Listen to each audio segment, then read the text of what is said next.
Hello. It has been a very long time, at least over a year. And I'm sure if you are one of my, 30 subscribers, 25 subscribers, who still are subscribed to my channel, probably unknowingly, you're surprised to see me because I cleared out all of my content.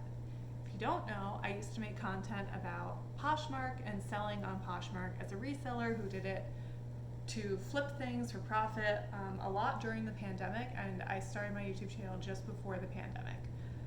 So I think I started it in fall of 2019, I want to say, and then I was very sporadic. I had a lot going on even pre-pandemic, and then in 2020 I picked up a little bit. I got a little traction. Traction for me is very relative. I mean, 10 new subscribers, very, very little. And then I sort of deleted everything off of my channel. I cleared it. I still watch YouTube, but I just stopped making content for a couple of reasons. Number one is that I have a full-time job. I work as a guidance counselor.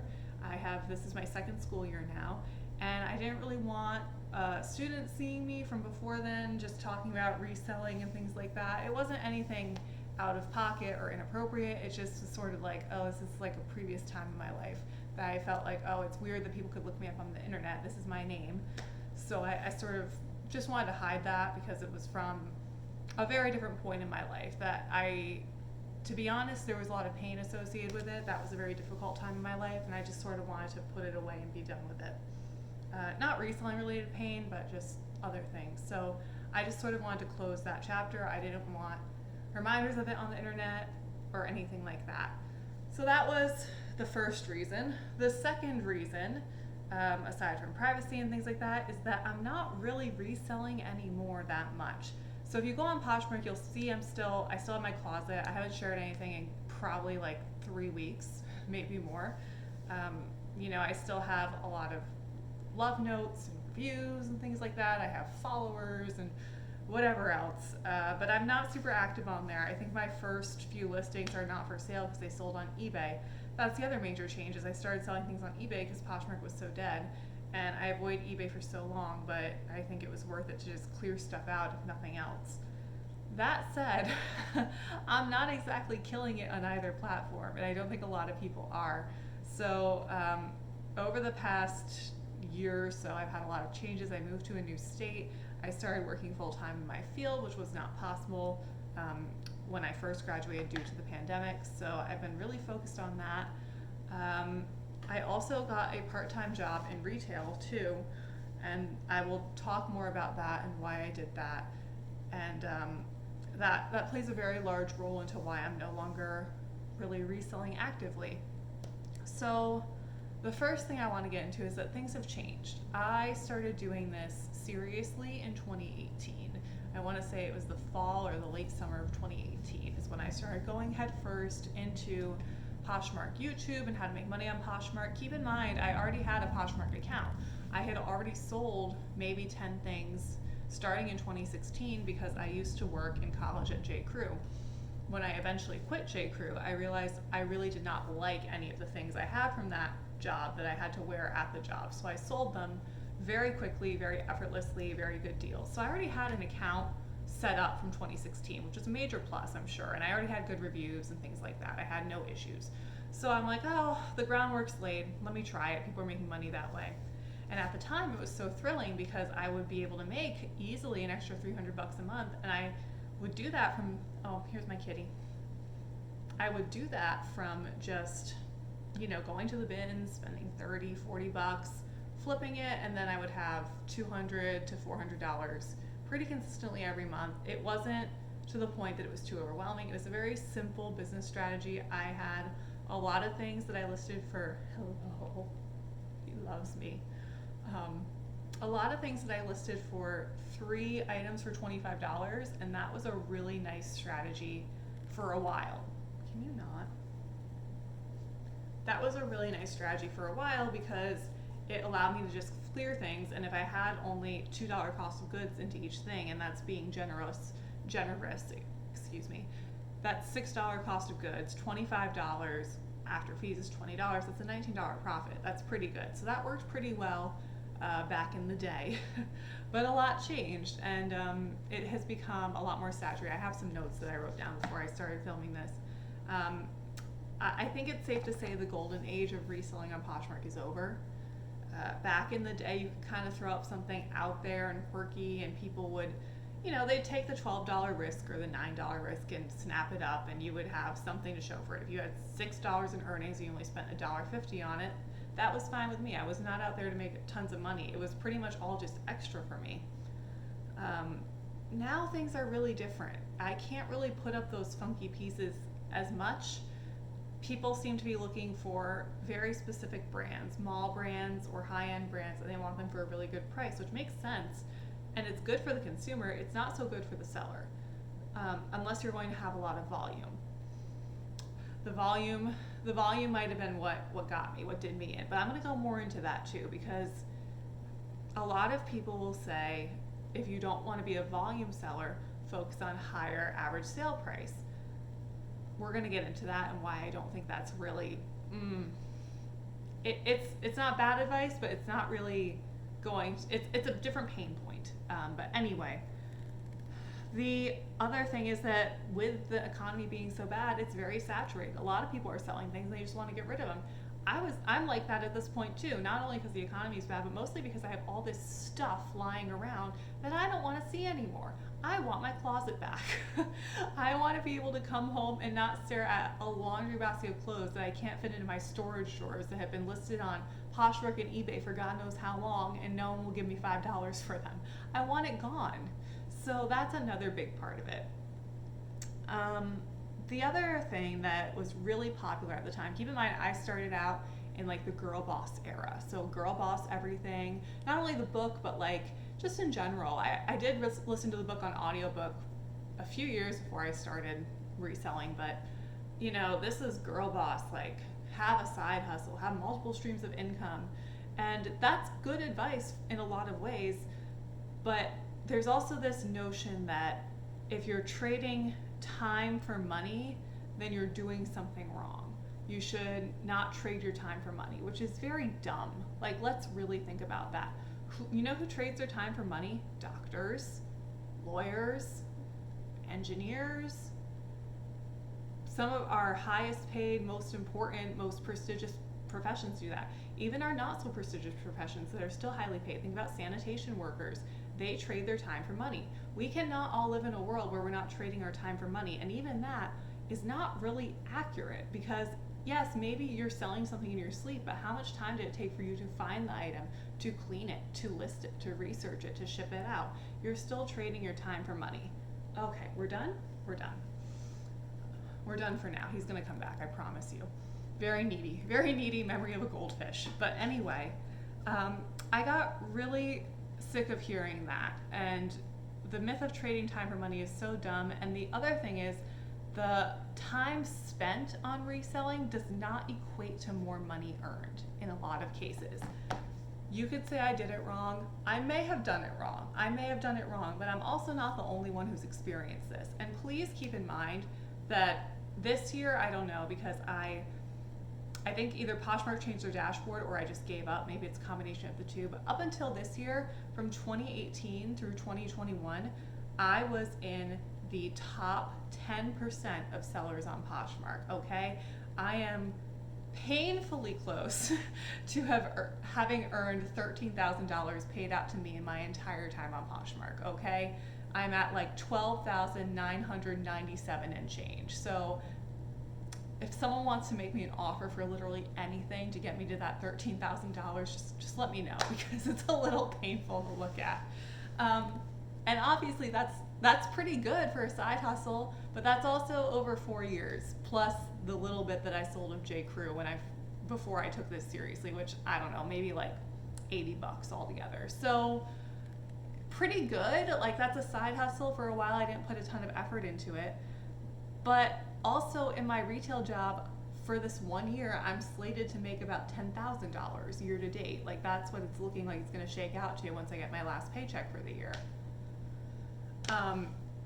And that's something I clock in and clock out of. I don't have to put in all this time. I don't have to put in 10 hours a week, 15 hours a week, and wonder if it will pay off or when it will pay off. I know that the money will be paid out to me. It'll be in my bank, and that I have a 401k contribution, a very small one because it's my secondary job, that is being matched. I think the disdain for having a second job, number one, is so outdated. Most Americans, I've seen headlines, are getting second jobs just because of inflation. And also, there's something to be said for that stability. Yes, your potentially you'll make more. Potentially you'll make thousands of dollars. Maybe 1 month will change your life on Poshmark. As someone who's thought that for a long time, it probably won't. Just being honest, I get sick of, working all week, coming home being tired, wanting to relax, or on the days when I work both at the school and then in retail, I'm exhausted, and then I'll come home and I have to ship something out the next day, or I have someone asking out measurements, or something like that. And yes, these are champagne problems, so to speak, but you just want your time. You need your space, you need your time to unwind and just not work. I very much need that division between work and life. And when you're working from home, that's very hard just in general, but especially when it's something you feel like you should be doing. There is this concept that I heard about in grad school, I learned about in grad school. I forgot who came up with it, and I really should know. Famous psychologist. I will put it on the screen if I can find it, or I will put it below in the comments. But he came up with this concept called the tyranny of the shoulds. The idea that you're always thinking, oh, I should be making more money. I should be driving a fancier car. I should be, put anything in there. I should be married by now. I should be, whatever goal you can think of. That sort of I should mentality is oppressive, because it gets to the point where you're so focused on the should, you can't even function in what actually is. So that was a life-changing concept for me, just when I heard about it years ago. But now the tyranny of the shoulds was showing up when I would come home from my second shift, like, oh, I should check this item, I should put some drafts to go live, I should put my photographs into eBay, or I should do X, Y, and Z. I should have 5 listings up a day, despite the fact that 1 to 2 days a week, I'm working 6 days a week as it is, and then 1 to 2 days a week, I'm working like 13 hours altogether. But there's this, oh, you have to be consistent, the should. And maybe if I was really, really dedicated, I could plan it out better and do that.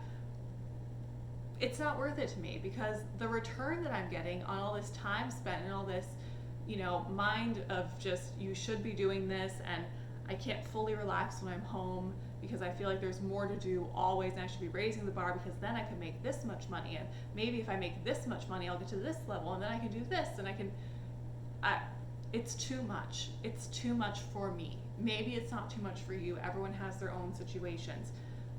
The other main factor that I see that differentiates me from a lot of people on YouTube is that I'm not a mom. So a lot of resellers do this as a way to be home with their children. And when you factor out the cost of childcare versus whatever you're earning, yes, maybe you're not earning as much as you would go to work, but if you're probably saving a lot of money in childcare. So I definitely think there are people who this really works for, and it makes a ton of sense. And thank God there are, because I like to shop and get a good deal on things too. It's not me. It's not me. So I get where that is. I think of people like who I watch, the Thrifty Native. I love her. Sarah Stiles is another one. Lots of people are moms, or there are other people who have disabilities that make it really hard for them to work, if not impossible for them to work a traditional job, and that makes a lot of sense for them. It doesn't make a lot of sense for me, and I think there are a lot of people like me who've been trying to make this work, and who've made it work for a while for what it is, but have just hit a wall, and maybe it makes more sense to go do something else. I also apologize for the lighting. We are having a lot of intermittent weather, so it was downpouring right before I started to the point where I had to close the window because all the rain was coming in, and now it's bright and sunny, and it will probably change throughout the whole time. I told you he'd be back. I told you. So time spent does not equal more money earned. More time spent does not equal more money earned, unlike a traditional job. It doesn't equal any type of promotion. It doesn't equal any type of bonus. If anything, I'm so sorry. I'm so sorry the focus isn't on you for a millisecond. He's very sweet, but he's very needy. What was I saying? Oh, the time spent is not necessarily correlated with the money earned. Something I was hearing a lot of, there was this sort of idea that was spread around that you can work part-time hours from home, reselling, make a full-time income. But a lot of people have pushed back on that and said, no, it's more like full-time hours, part-time income. It never gets easier. Reselling is not passive income. That is something that I think no one's ever said it was passive income, but I think the way people talked about it being easy, a lot of people had different expectations. It actually never lets up. Honey Rags, who I really like as well, actually said that. And she's another one who's a mom who stays home with her kids. She said it's something that never gets easier. You're always having to find things and list things and ship things. It's not something you can ever really put on autopilot. Some things you can maybe put on autopilot. I know Sarah Stiles has assistants who help her with some things, but at the end of the day, you're always doing something. For me, I would rather clock in 10 to 15 hours a week and know I'm gonna have my whatever amount of money at the end of the 2 weeks at the end of the month on top of my regular paycheck. For me, that makes a lot more sense, and I would just rather do that. I'm also able-bodied, and I don't have any pressing reason that I have to be home. I don't have kids to look after, and again, it just makes more sense for me. And I think people should not be ashamed to go do something like that. We need retail workers so badly. We need people who work in food service. You need people to have these jobs. How many times have you gone into a store and you feel like no one can help you? You need people to do things like this. So I wish we would sort of move away from that. And I get a great discount. My friends get the best gifts ever. And I'm not going to say what store I work at, but if I told you, you'd be like, ooh, that's awesome. And I've been there for over a year at this point because I started last year as a holiday hire, and then everything got more expensive, so I just stayed. So I'm at the point where they'll match a 401k contribution, and if they were to have layoffs, which I don't think they are, our sales are really good even in this economy, I'm more secure than some other people, so it just makes sense for me. The next thing I really want to touch on is do I want to talk about that next? There's a lot of dishonesty in the reselling community, and maybe it's not overt, maybe it's not a flat out lie to your face, but there's a lot of omission, there's a lot of twisting things around, there's a lot of half-truths, I should say, maybe not straight up dishonesty, but half-truths.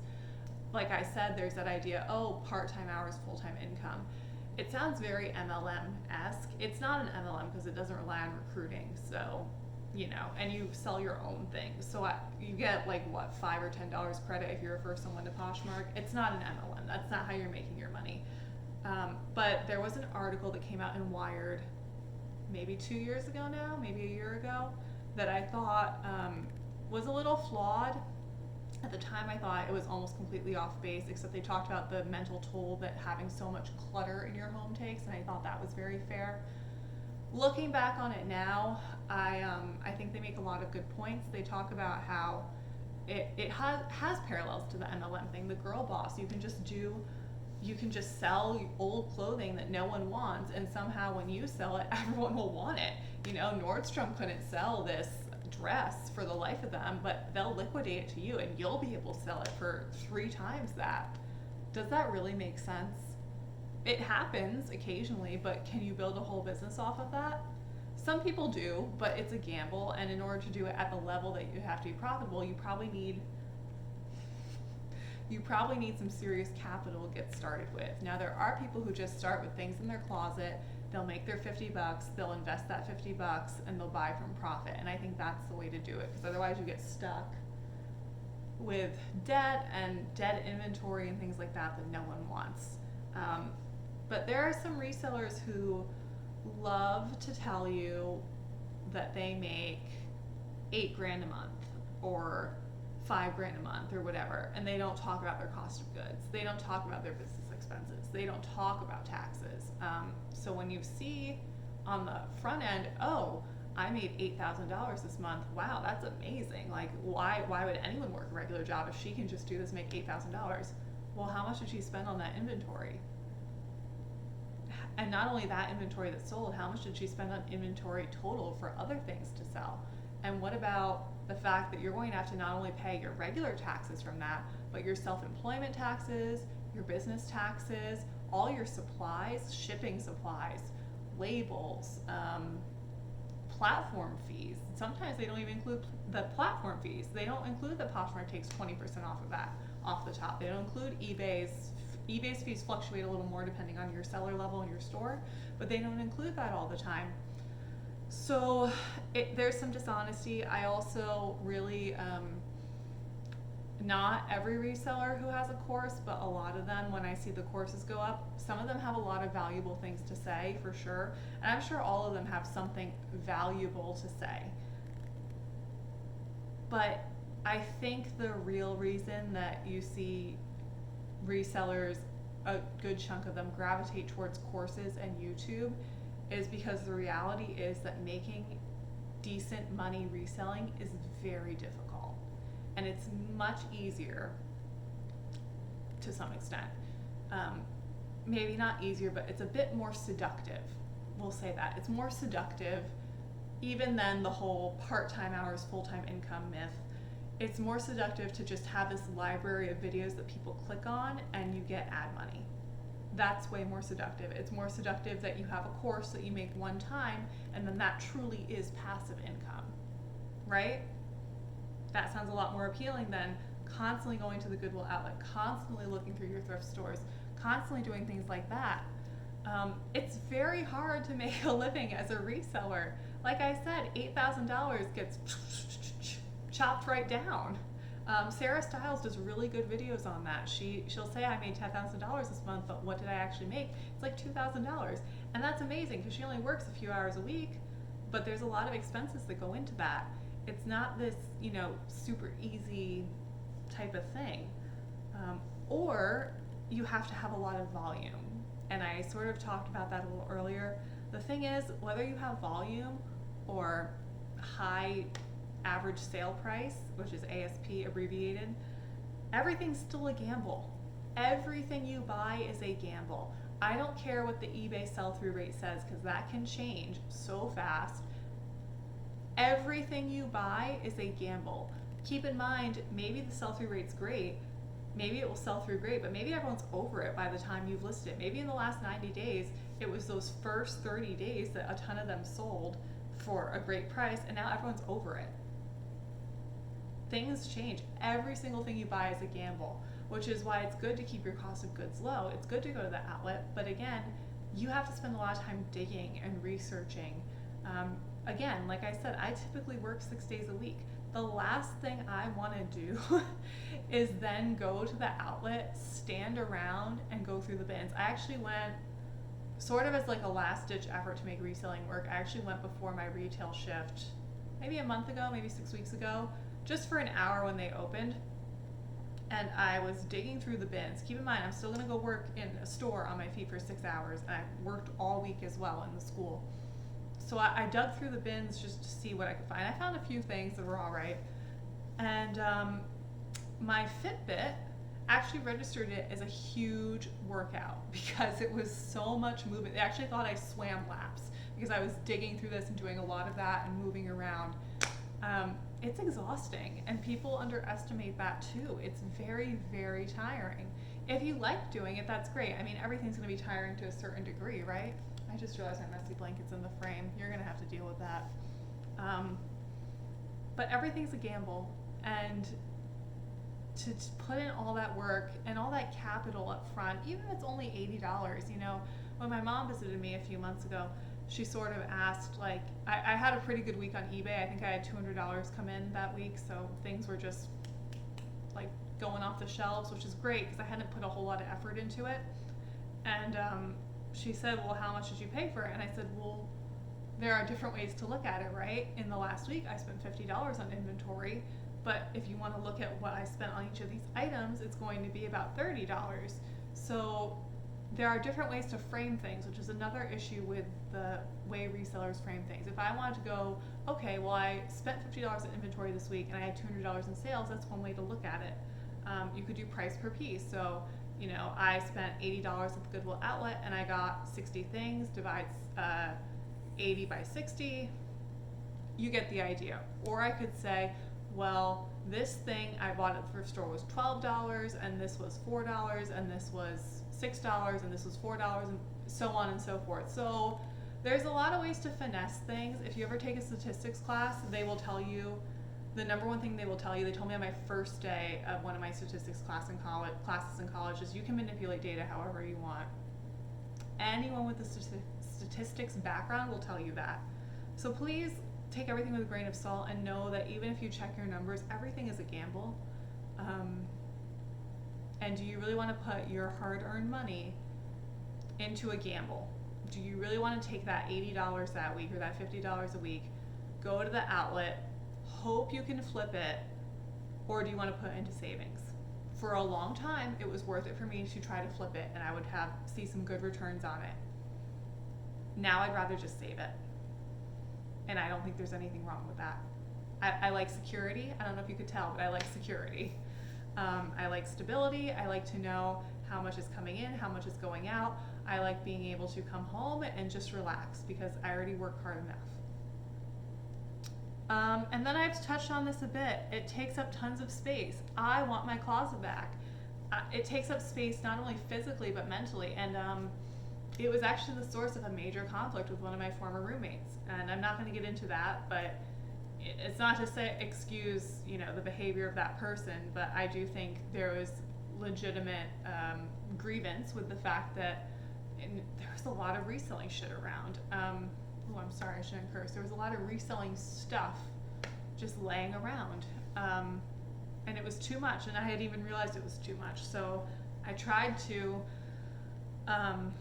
downsize, and then I live in a one-bedroom apartment, and this is the biggest place I've ever lived in. And even still, I just want my space back. I don't even use my closet for myself, really. When I get dressed in the morning, I don't even like to go in my closet and see what's hanging. I just take things from a laundry basket because my closet is so overly cluttered with stuff to sell. Not my stuff, not stuff for me, stuff to sell, stuff I have hopes of selling someday. And it puts you in this weird mentality of, well, I spent $2 on it, I spent $5 on it, I should get something for it. Again, the tyranny of the shoulds come back. Well, you should just see if it sells. It's not hurting you to just stay here. For me, it's like this endless hamster wheel. I'm running around, I'm spinning my wheels, trying to do something that just isn't working. And I'm over it. I brought things to Plato's Closet, I brought things to Style Encore, and I've had them pay less than I would probably get for them if I held on to them for 6 months on Poshmark or eBay. I don't care. It's out. It's done. It paid for something. I'm over it. So I guess the question is, what's next? I still have probably 150 items on hand. Not all of them are listed. I still have a good following on Poshmark. I just shipped some things for eBay today. I have considered sort of doing one last final clear out of my things that I bought for a profit. This isn't to say I'll never list anything online again. I'm sure as I get sick of clothes, I will list them online and sell them just like I did way back in 2016 when I quit J. Crew. It's foolish to just say, oh no, I'm going to delete my closet, I'll never look at it again. And it is helpful to shop on there. I do enjoy shopping on there on occasion, especially if I have something in mind that I want and I can get it for less and I know my size. I've gotten some great things on Poshmark. I've gotten some great things at the bins even for myself. This tank top's Lululemon. I got it at the bins. I wear it all the time. So I've toyed with the idea of doing a live show. I've never done a live show. I don't really think it's something that would be interesting to me, but I do see the appeal in not listing my death pile and just holding it up and letting anyone just take their bid and go with that. And that's kind of where I'm at. I'm thinking about doing that because I do have a fair amount of things that aren't listed, or things I listed on eBay but didn't cross-post to Poshmark or cross-list to Poshmark, and just hold it up, and whoever wants it for like $7 can have it. And then I have a little bit of profit, and then I stick it into savings. So I hope this video was helpful. I don't know if it's helpful, but I thought there are a lot of voices from people who are killing it reselling. There are a lot of voices of people who are doing okay reselling, and I would say I would sort of fluctuate between doing okay and killing it for a long time, and then I just was over it. It is okay to change your mind. It's okay to say this worked for me for about 3 years, but I'm ready to quit. I'm ready to be done. So we'll see about a live show. I don't know if I'm gonna do that. I've brought a lot of stuff to Style Encore. They're starting to recognize me. They're starting to not like me so much.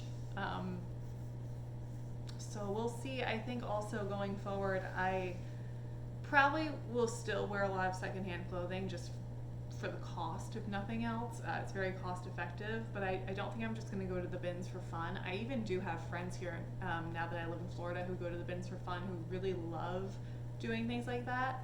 But they have a lot more space to store their things, and they also only work one job, so it's a little different.